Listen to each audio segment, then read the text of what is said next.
मोतीपुर गांव में चंदू नाम का आदमी रहा करता था। वो अपनी पत्नी मीना के साथ खुशी से जीवन बिताया करता था।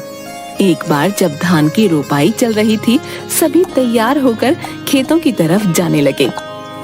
मैं जा रहा हूँ खेत पर, तुम बाद में आ जाना खाना लेके, और भाग्यवान जरा लस्सी भी लेती आना थोड़ा सा। ठीक है, आप जाइए, मैं ले आऊंगी।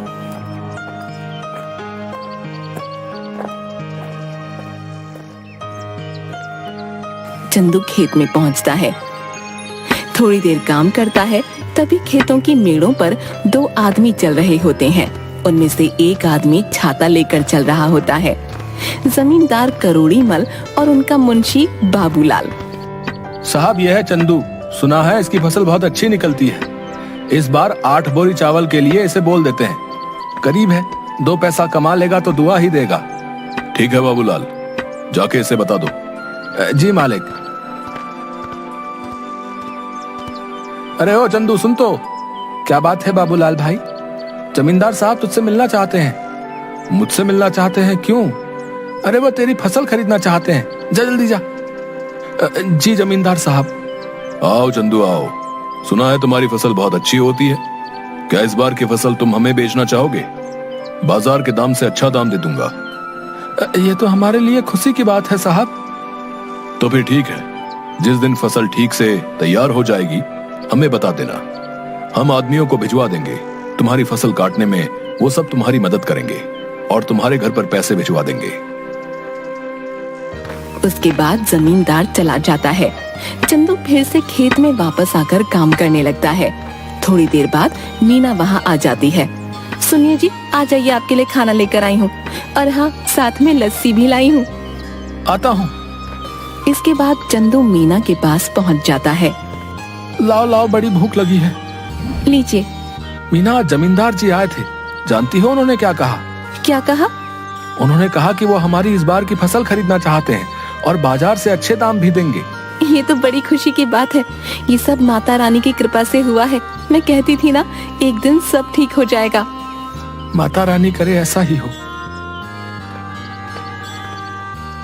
इसके बाद दोनों घर चले जाते हैं। इसके बाद चंदू सो जाता है। चंदू शाम को उठा और घर के आंगन में लगी क्यारी से सब्जियां निकाली। मैं ये सब्जी बेच के आता हूँ, ठीक है? सुनिए, आप समय से आ जाइएगा, रात होने से पहले। ठीक है। उसके बाद मंडी में सब्जियां बेचकर वापस आते वक्त एक मछली के ठेले के पास। मछली कैसे दे रहे हो भाई? भाई चंदू सुनो, तुम ये दोनों ले जाओ 100 रुपए में, मुझे जरा जल्दी घर जाना है। ये लो भाई 100 रुपए। आज मीना को कहूंगा मछली के गर्मा गर्म पकौड़े खिला दे। चंदू घर पहुंचा। अरे ओ मीना, कहाँ हो? ये लो मछली। आज पकौड़े खाने का दिल कर रहा है, जरा बना दो। जी हाँ ठीक है, लेकिन पहले आप हाथ मुंह धो लीजिए। इसके बाद मीना मछली पकाने लग गई। अरे वाह, तुम्हारा कोई जवाब नहीं। आहा, क्या पकौड़े बनाए हैं, वाह वाह वाह। इसी तरह कई महीने बीत गए। चंदू के खेतों में सोने की तरह चमकने वाली फसल तैयार हो गई। मीना, मैं खेत में जा रहा हूँ, जमींदार के आदमी पहुँचते ही होंगे। ठीक है। चंदू खेत में गया। चल चंदू, तैयार हो जा, बहुत काम करना बाकी है आज। जमींदार के आदमी वहाँ पहुँच गए। चलिए सब काम पर लग जाते हैं। सेठ ने कहा है जल्दी से सारा काम निपटाकर फसल चंदू के घर पहुंचा देना। सबने मिलकर फसल काटी और 8 बोरियां तैयार कर दी। तभी वहाँ मीना आई। ये क्या, इतनी जल्दी काम भी हो गया? मीना, इसीलिए तो कहते हैं कि एकता में बल है। जो काम मैं अकेला 2 दिन में करता, वो हम 4 लोगों ने मिलकर कुछ ही टाइम में कर दिया। इसके बाद सबने मिलकर बोरियां चंदू के घर तक पहुंचा दी। हम सब कल आके ये बोरियां सेठ के घर ले जाएंगे। चलिए हम चलते हैं। चलो, आज का काम भी खत्म हुआ, बस अब कल का इंतजार है। उसने सारी बोरियां घर में रख दी। तभी आधी रात को चंदू के घर के बाहर कुछ चोर बात करते हुए। सुनो सबके सब, ध्यान से घुसना। अगर हम खाली हाथ लौटे तो सरदार हमें छोड़ेंगे नहीं। सब धीरे धीरे चंदू के घर से सारी बोरियां चुरा कर ले गए। अगली सुबह चंदू की बीवी, सुनिए जी, उठिए ना, देखिए क्या हो गया। क्या हो गया? चंदू उठिए, उठिए ना। क्या बात है भाग्यवान, ऐसा क्या हो गया जो तुमने सारा घर सर पर उठा लिया है? गोदाम से सारी बोरियां चोरी हो गई हैं। क्या चोरी? कहाँ पे? गोदाम में आइए और खुद ही देख लीजिए। हे भगवान, ये क्या हो गया? जमींदार जी के आदमी कभी भी आ सकते हैं। माता रानी, मैंने किसी के साथ कुछ बुरा नहीं किया, फिर भी मेरे साथ ही क्यों? चंदू घर की सीढ़ियों पर बैठ जाता है। चंदू की आंखों से आंसू आ रहे थे। तभी वहां जमींदार के आदमी आ गए। अरे भाई चंदू, बोरियां तैयार है ना? नहीं भाई, कल रात को ही किसी ने अनाज की बोरियां चोरी कर ली हैं। ये क्या कह रहे हैं भाई? जमींदार जी कहीं गुस्सा ना हो जाए। तुम तो उनका गुस्सा जानते हो ना। चलो, उनसे बात तो करनी ही पड़ेगी। चलो अब। चंदू बाबूलाल के साथ जमींदार के घर गया। क्या चंदू, तुम सब खाली हाथ क्यों आ रहे हो? जमींदार जी, कल रात को हमारे घर में चोरी हो गई। सुबह देखा तो गोदाम से सारी बोरियां गायब हो चुकी थी। कहीं तुमने किसी और को तो बेहतर दाम के चक्कर में नहीं बेच दी? नहीं जमींदार जी, मैं सच कह रहा हूँ। सेठ जी, एक ही गांव में रहना है हम सब ने। भला झूठ बोल के कितने दिन बच पाऊंगा? ठीक है, लेकिन अगर मुझे पता चला कि तुमने किसी और को दिया है, तब देखना कि मैं क्या करता हूँ। कुछ दिन तक चंदू और मीना दोनों उदास थे। चंदू सब्जियों को बाजार में बेचता और जो भी कमाता उसे बहुत ध्यान से खर्च करता। चंदू खाना खाने बैठा। सुनिए ना, कितने दिन हो गए हमें इस तरह सब्जियां बेचते हुए, लेकिन हमारा घर मुश्किल से चल पा रहा है। घर के भी हालात ठीक नहीं है। हमारा गुजारा सिर्फ सब्जियां बेचकर नहीं हो सकता। पहले तो अनाज बेचकर हम अच्छे खासे पैसे कमा लेते थे, जिसमें साल भर थोड़ा थोड़ा करके घर चल जाता था। लेकिन अब तो हमें अगली फसल के पक जाने तक इंतजार करना होगा। आप बताइए ना, ऐसे कैसे घर चलेगा? मैं जानता हूँ, लेकिन मैं क्या करूँ, समझ नहीं आ रहा। अचानक चंदू थाली में रखा अचार रोटी के साथ खाने लगता है। अरे भाग्यवान, अचार! क्या अचार? क्या मतलब है? मैं आपको अचार की तरह दिखती हूँ? आप मेरे बारे में ये सब सोचते हैं? नहीं भाग्यवान, मैं तो कह रहा था कि हमारी समस्या का समाधान है ये अचार। कैसे? मेरी बात सुनो ध्यान से। तुम अचार बनाना और मैं अचार लोगों के घर जाके बेचूंगा। पहले हम लोगों को अचार का स्वाद चखाएंगे, उन्हें पसंद आया तो वो खरीद लेंगे। अगर पसंद नहीं आया तो? अरे कैसे नहीं आएगा? मेरी मीना ने जो बनाया है, अंग्रेजी में क्या कहते हैं, फंटास्टिक अचार बनाती हो तुम। है आपने अंग्रेजी कब सीखी? तुम मुझे कम मत समझो। What are you doing? I am very well। देखा? आप तो बड़ी अच्छी अंग्रेजी बोल लेते हैं। दोनों हंसने लगते हैं। इसके बाद मीना अचार बनाने लगी और मीना ने अचार डिब्बों में पैक कर दिया और चंदू चल पड़ा साइकिल लेके। चंदू एक घर पर जाकर रुका। घर पे कोई है भाई? अरे चंदू भैया, आप यहाँ कैसे? ये क्या ले आए? अचार बेचने का काम शुरू किया है, इसीलिए घर घर जाके बेच रहा हूँ। अचार खरीदना चाहेंगी? जरूर, जरा चखाना तो भैया। औरत ने अचार चखा तो उसे बड़ा पसंद आया। भैया ऐसा करो, 1 किलो दे दो।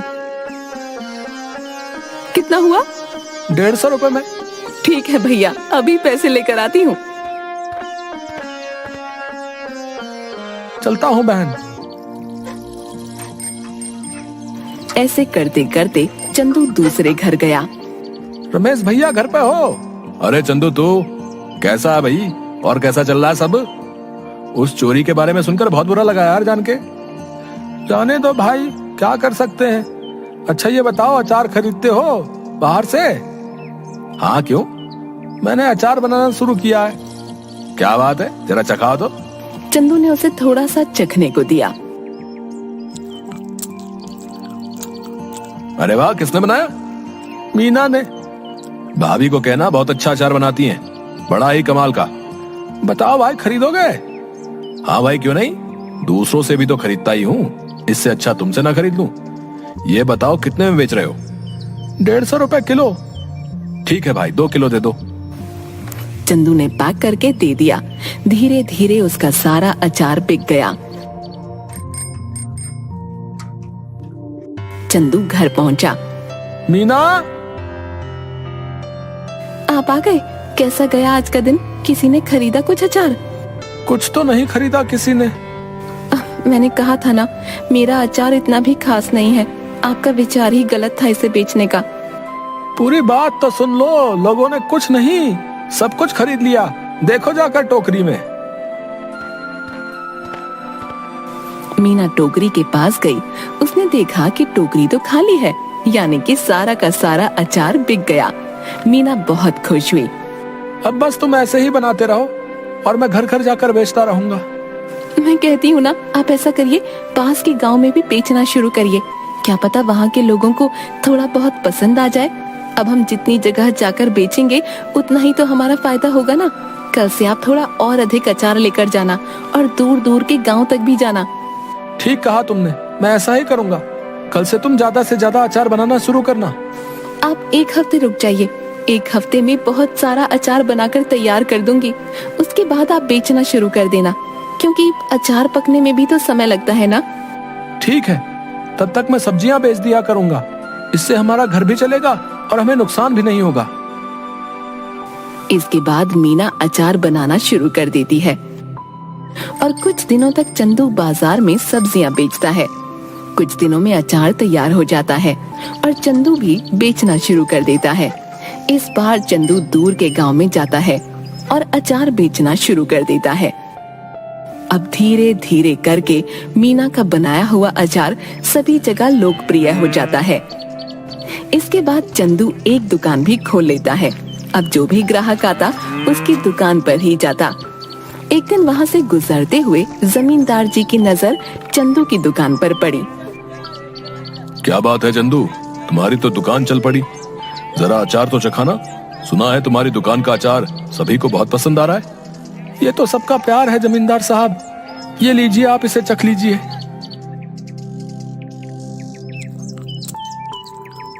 ये तो बड़ा स्वादिष्ट है। ऐसा करो, हमारे घर पर 60 किलो अचार पहुंचा देना। हमारे यहाँ बहुत बड़ा भंडारा है। एक हफ्ते में हम तुम्हारे घर पर कुछ लोगों को भेज देंगे रात को, इसलिए तुम सारा सामान तैयार रखना। जी जमींदार साहब। रात को जमींदार के लोग चंदू के घर नहीं पहुँचे। रात भी काफी हो गई थी। ऐसा करिए, आप सो जाइए। अगर कोई आया तो हमें पता चल ही जाएगा, तब उठकर उनका सामान उन्हें दे देंगे। तुम ठीक कहती हो, सो जाना चाहिए। क्या पता वो आज ना आए। चलो सो जाते हैं।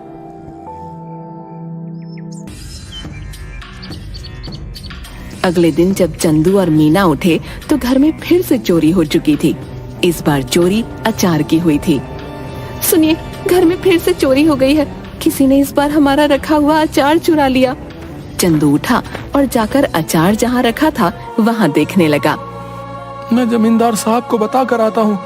उन्हें कहीं और से पता चलेगा तो कहीं वो गुस्सा ना हो जाए। ठीक है, आप संभाल लेना सब कुछ इस बार।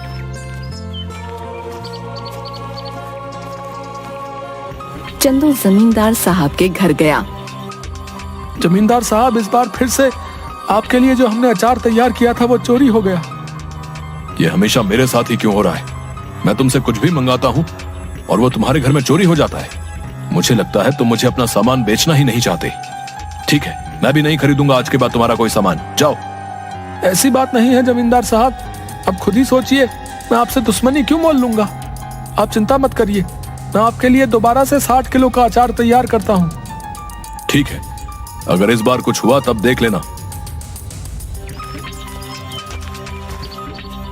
चंदू अपने घर गया और सोचने लगा कि अब इस चोर को कैसे रोके। इस बार चंदू ने बहुत सारे मटकों को एक जगह पर रखा और चला गया। अचानक आधी रात को आवाज आई। सारे के सारे चोर दर्द से चिल्ला रहे थे।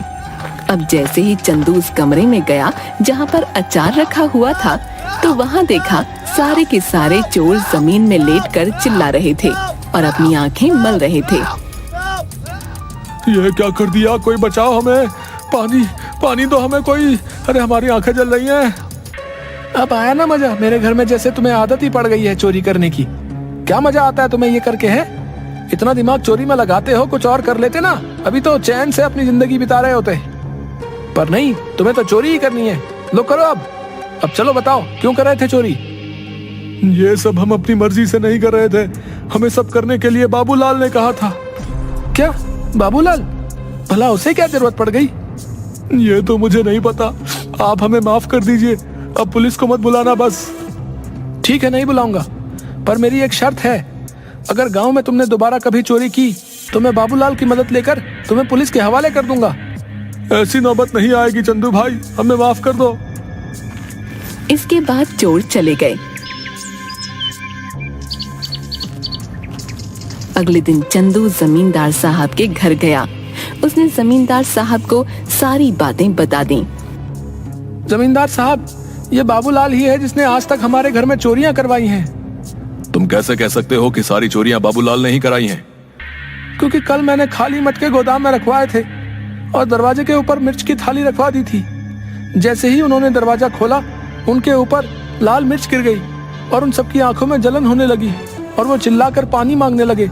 बस मुझे पता चल गया, मैं उनके पास गया तो उन्होंने तोते की तरह सब उगल दिया। इस बाबूलाल को पकड़ लो और पुलिस को फोन करो। तभी सेठ के आदमी बाबूलाल को पकड़ कर लाते हैं। मुझे माफ कर दीजिए जमींदार साहब, कुछ कीजिए, भला मैं इतने सालों से आपके यहाँ काम पे हूँ, कुछ रहम करिए। मुझसे क्या माफी मांग रहे हो? गलत तो तुमने चंदू के साथ किया है, उससे माफी मांगो जाओ। मुझे माफ कर दो चंदू, मैं आज के बाद कभी ये सब नहीं करूंगा। लालच में मुझसे बहुत बड़ी गलती हो गई। गलती तो तुमसे हुई है, लेकिन तुम्हें छोड़ देना मेरे बस में नहीं। आज तुम्हें छोड़ दूंगा तो कल कोई और चोरी कर लेगा। उनके पास एक सबक जाना चाहिए कि जैसा करोगे वैसा भरोगे, इसलिए मुझसे किसी चीज की उम्मीद मत रखो। तभी तो पुलिस वाले आकर बाबूलाल को गिरफ्तार करके ले जाते हैं। भाइयों, अचार ले आओ। बहुत सारे आदमी अचार के भरे मटके ले आए। ये लीजिए जमींदार साहब, इस बार आपके घर में हमारा सामान आखिरकार पहुंच ही गया। ये लो तुम्हारे पैसे चंदू। तुम सच में ईमानदार और मेहनती किसान हो, हमें तुम पर नाज है। आपका बहुत शुक्रिया सेठ जी, चलिए अब मैं चलता हूँ। इसके बाद चंदू अपने घर लौट गया और इसके बाद से चंदू के घर में कभी कोई चोरी नहीं हुई और चंदू का काम बहुत अच्छे से चलने लगा।